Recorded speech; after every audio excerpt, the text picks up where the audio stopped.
Well, good morning. I decided to turn the camera the other way, view of my front window. I wanted to have it open so you could see out. It's absolutely beautiful, stunning.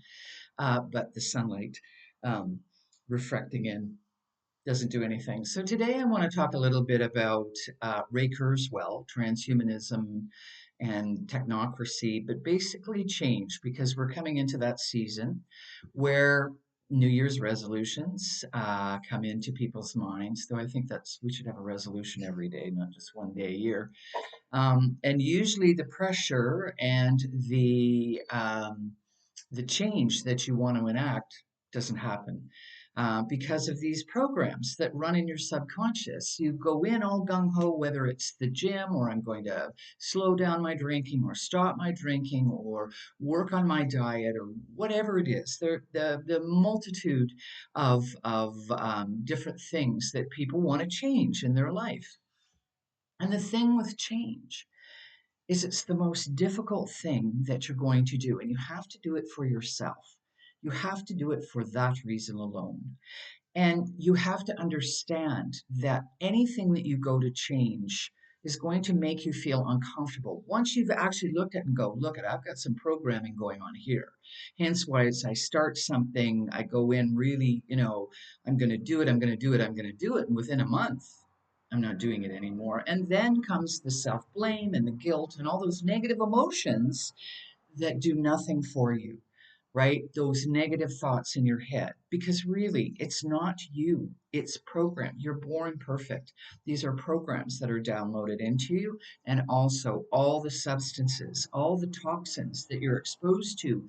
Your body's way of fighting those toxins are basically to create fat cells to store the toxin in. So a lot of the people that are walking around with weight problems are basically that's a poisoning problem. If you're eating hyper processed or ultra processed foods, if anything that's got hydrogenated oils in it, that's kind of old news. High fructose corn syrup, those type of things. Plastic, which we eat, and I've said this before, a credit card size of plastic each week. Think about, I've cut out, I went and bought just a tabletop water filtration system because I was quite worried about that. And what had these things um, have hormone disruptors in them, and it disrupts the balance and proper running of your body. And I believe that's not by accident. These metabolic disorders that these plastics and these estrogen like substances that bond at estrogen receptor sites in the body, this is not done by accident, right? So let me say, it's not you. It's these programs that run inside you. Also, in any westernized country, and I can see it happening more and more here, we live in societies where people are much more overweight. You look at a picture from the 1970s and then compare it to something now, it's completely opposite. When I was growing up, I was the only fat person, and there was a reason for that. Let me tell you, they did studies on both male and females. This was probably 40 years ago. Um, and these were people that were really, really obese. And they did lots of work with them and diet plans and follow up. And most of them lost vast amounts of weight.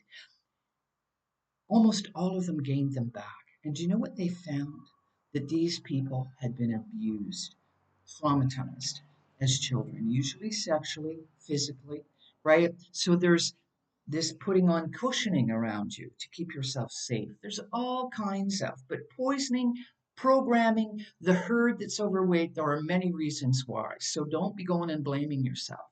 So this year, when you go to change, do some insight work of looking back at what your child, looking at some of the programming that has been done. Look at the fact that to change is painful. I remember when I first allowed myself to actually feel emotions, right? As I started to look inside and open up this was after I'd left a really bad, very, very brutal relationship and needing to understand why. And I would get emotional flooding, and I know how it feels. This is why people cut themselves. I didn't cut myself.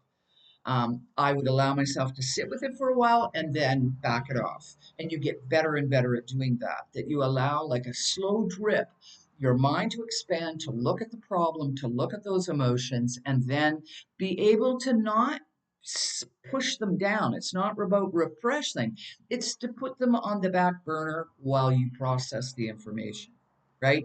And let me tell you, nothing is safe, nothing is grounded. It comes from our perception, really. We are creating reality as we go. Anything can be pulled out from underneath you at any time. All these things out that we get attached to. You need to get attached to self. You need to start feeling comfortable feeling pain. It's not a goblet. It is a growth. It's how you grow. If not, you stay static, you stay stuck. And what happens is you become like a monotone. If you're not feeling, if they, you know, with drugs and many other things and telling you that your feelings are not valid, you shouldn't feel blah blah blah, right? You become monotone. You have no you have to have an up to have a down. This is the normal flow. It's not, it's like blood pressure has to be this. No, it goes up and down. When you move, it goes up. Blood sugars go up and down when you eat. You should be eating properly. That's the biggest, drinking Coca-Cola every day or any amount of these processed sugars. Yeah, it's gonna have a reaction, right? That somebody's gonna make a money off of.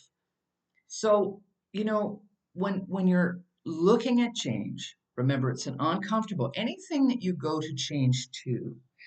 I used to tell people, even if you move to the Taj Mahal or the best, something happens and your dreams come true.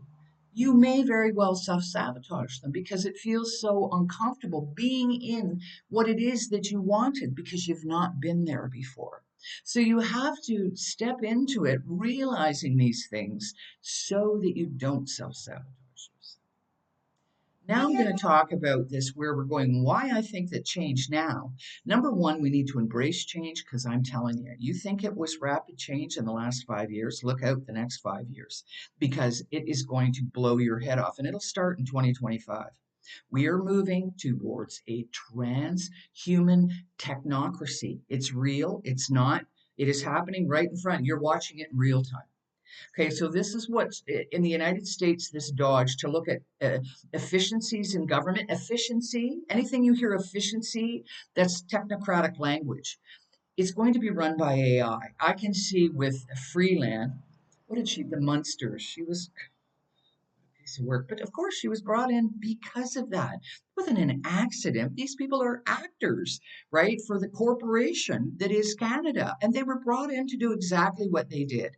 Now the next person's going to come in and they're going to cut the federal workers because everybody's pissed off at them, right? Inefficiency. So what efficiency? Technocracy. That's what technocracy is. The COVID, when that hit, that was a technocratic governance, right? Everything is on science is the God, science is the expert.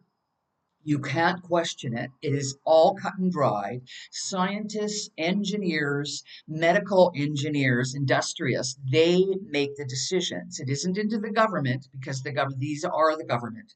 They already are. Don't think it ain't coming back again because it is coming back again, right?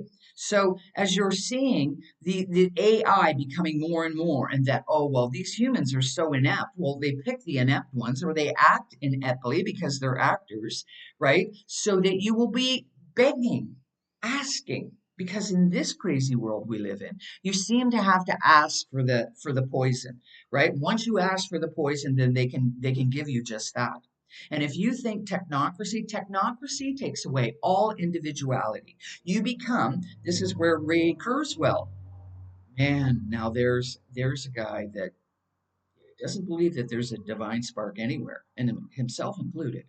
So he's just come out with a sequel to his 2005 book, The Singularity is Near. So the new book that just came out now, The Singularity is Nearer. A singularity is the pairing of machine with us, with human beings, brain level.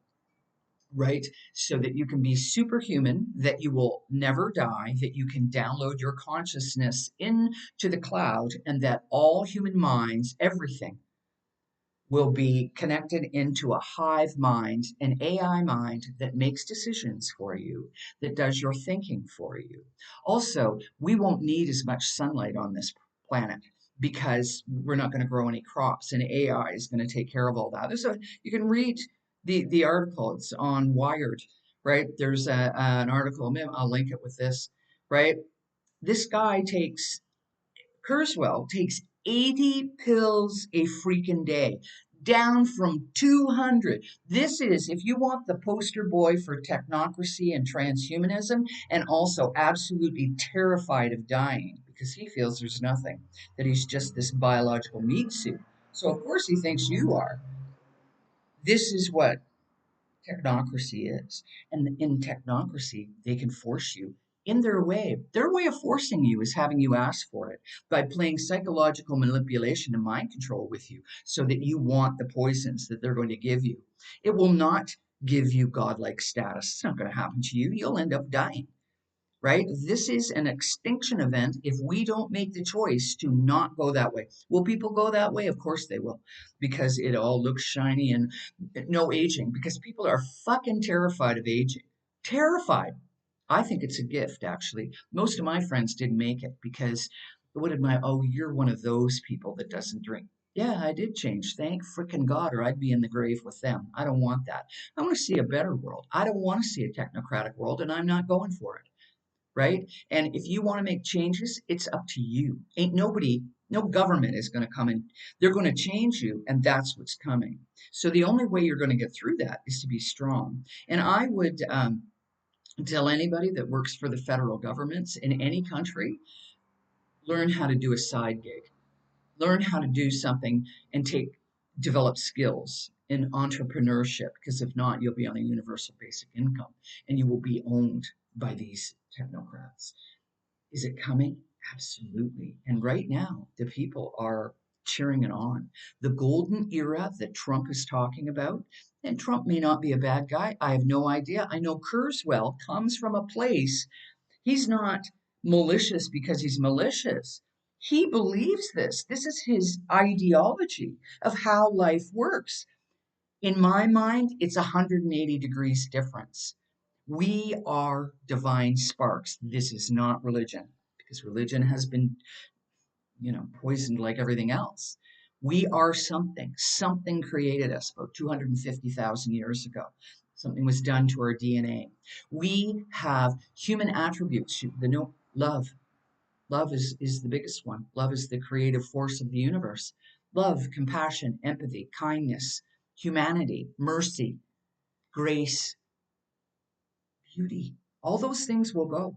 If you choose, okay, I want to have my eyesight back, or my hearing, or I need a bionic this, or I want to augment my brain with the machine, I want to enter this world, you will give up all those. And guess what? They're like a muscle. You don't use them, they're gone. Take a look at the world. We have a world that can't even connect. Not here. I'm in Panama, thank God, in a rural area, and I ain't going anywhere, right? Because people still care. If not, there would be dead bodies littered on the road and dead dogs. It is, you can really tell a country, I used to think this because I used to commute for 15 years, what a world is all about. Because in Canada, on that 400 highway, the psychopaths were loose all the time. You could tell the psychopaths, the ones that didn't care about other people. Just to get one car length ahead, they'd kill people, right? Here on the road, somebody will be going 10 kilometers an hour. Somebody may be going really, really fast, but nobody gets angry. Nobody gets angry. Dogs wander out in the road. They sleep on the road. People and bicycles, because many people travel on bicycle here. And you see people with like two or three people, kids. It's great. Uh, they don't face the traffic. The traffic is behind them. You know why? Because they trust people aren't going to run into them and kill them. Because they're still humans here in Panama, right? We have become automatons in other countries. We've forgotten how to feel. How many 40 to 70% of people are on antidepressants? That shit's garbage, right? And you have to withdraw off of it. It's hard. Never stop it right away. Titrate yourself off of it if you're thinking to do a get the fuck off of it. They usually have you on rafts of it, right? Do you know every time you look in that blue book, the compendium, the pharmaceutical book, compendium, action unknown, they're fucking around with you, right? They're making you non-feeling. Tylenols, non-feeling, right? Feelings are bad. If people will find physical pain more that they can endure physical pain more than psychological pain, you can understand and have not one person to talk to about it. Not one person. To feel completely alone and isolated because that's what's been created, right?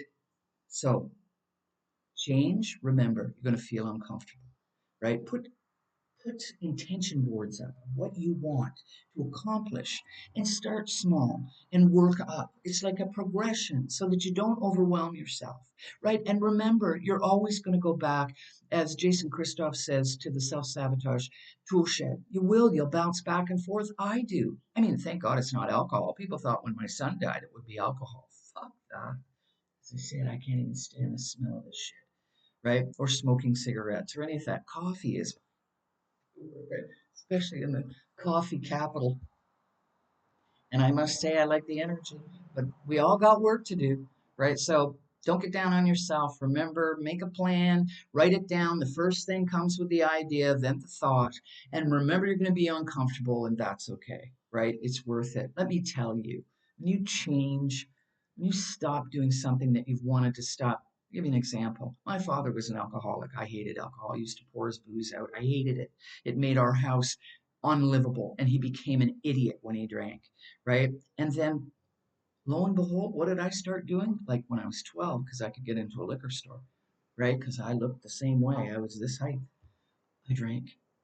So why? What would be that? I hated it, but yet I became it because that's programming. That's how you're programming. And remember what is happening, and that you're going to have to keep yourself as an observer, as calm as you can, feeling your feelings, but don't get wrapped up because things are going to start to quicken, is the word, in this change that we're in, this rapid technological change, the fourth industrial revolution, right? Don't let them hook you up. Don't let them take away your humanity, right? And be gentle and kind. There was a time when I first started, when I first walked into a gym, I couldn't even look myself in the eye. I hated who I was. Let me tell you, I don't hate me now. I love who I am. I love this vessel that I'm walking around, my human suit. How fortunate I am to be here in this world. So remember self-love, and I have talked to people, and myself included. What is that all about? You can start with just neutrality, not hating yourself, and then move up and care for you like you would care for a good friend or someone you love. You have to turn that love towards yourself. See it in your mind's eye. Envision what you want like it's already happened and feel it. Have a good day. Take care and good luck with your change.